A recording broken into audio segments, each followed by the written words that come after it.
اما بعد فاعوذ باللہ من الشیطان الرجیم بسم اللہ الرحمن الرحیم۔ سامعین ذوالوقار، آپ حضرات درس حدیث سماعت کر رہے ہیں اور آج ہم اس کتاب سے حدیث نمبر جو ہے وہ 460 ہے۔ امام بخاری بھی اس روایت کو کتاب الرقاق کے اندر لے کر آئے ہیں۔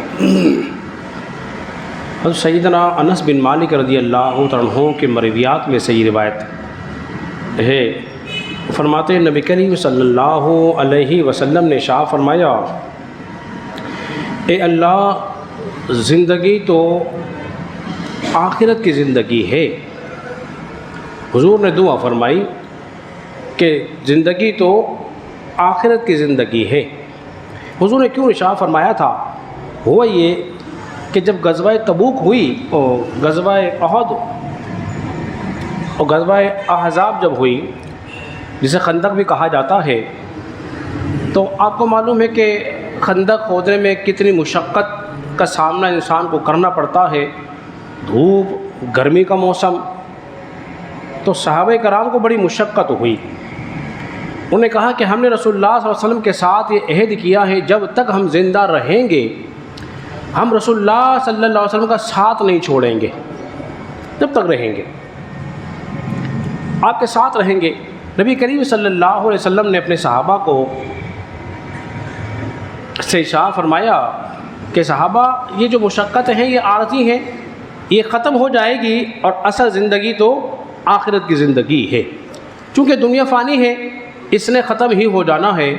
اللہ نے ارشاد فرمایا کل من علیہا فان، کہ ہر چیز فنا ہو جائے گی، وَيَبْقَى وَجْهُ رَبِّكَ ذُو الْجَلَالِ وَالْإِكْرَامِ، اور اللہ تبارک و تعالیٰ کی ذات باقی رہے گی۔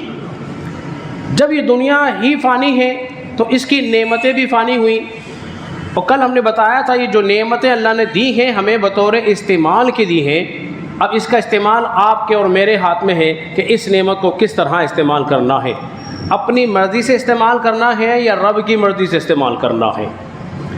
جب انسان دنیا سے چلا جاتا ہے تو اس کے ساتھ 3 چیزیں جاتی ہیں، جن میں سے 2 پلٹ آتی ہیں اور ایک ساتھ رہتی ہے۔ اس کے دوست احباب، اس کے ماں باپ، اس کے عزیز وقارب رشتہ دار اس کے ساتھ جاتے ہیں، وہ واپسی ہو جاتے ہیں۔ مال جاتا ہے، مال بھی واپسی ہو جاتا ہے، لیکن اس کے ساتھ اس کی قبر میں کیا جاتے ہیں؟ اس کے نیک اعمال جاتے ہیں۔ اگر اعمال اچھے ہوئے، رب کی رضا والے ہوئے، جس میں ریا نہیں تھی، دکھاوا نہیں تھا، تو پھر تو اللہ کی بارگاہ مقبول ہو جائیں گے۔ اور اگر عبادت میں ہوئی ملاوٹ، میں جس طرح میں آپ کو مثال دیتا ہوں، اگر ملاوٹ والی چیز ہم کھائیں ہماری جان کو خطرہ ہے، اسی طرح ملاوٹ والا عمل جو ہے وہ بھی ہمارے لیے خطرے سے خالی بولیے نہیں ہے۔ حدیث میں آتا ہے جب کل قیامت کا دن ہوگا، کچھ بند لفافے موجود ہوں گے، تو اللہ تعالیٰ فرمائے گا یہ لفافے لے لو اور ان کو چھوڑ دو۔ فرشتے کہیں گے اللہ یہ بھی بڑے عمدہ اچھے لگ رہے ہیں، ان میں بھی بڑے عمدے اعمال ہیں۔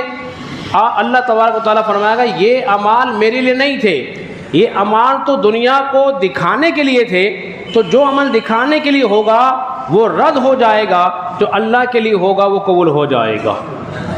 اور جانتے ہو آخرت کی زندگی تو بڑی ہی اچھی زندگی ہے، لیکن اس سے پہلے ہماری زندگی کتنی ہے؟ 40 سال، 50 سال، 60 سال۔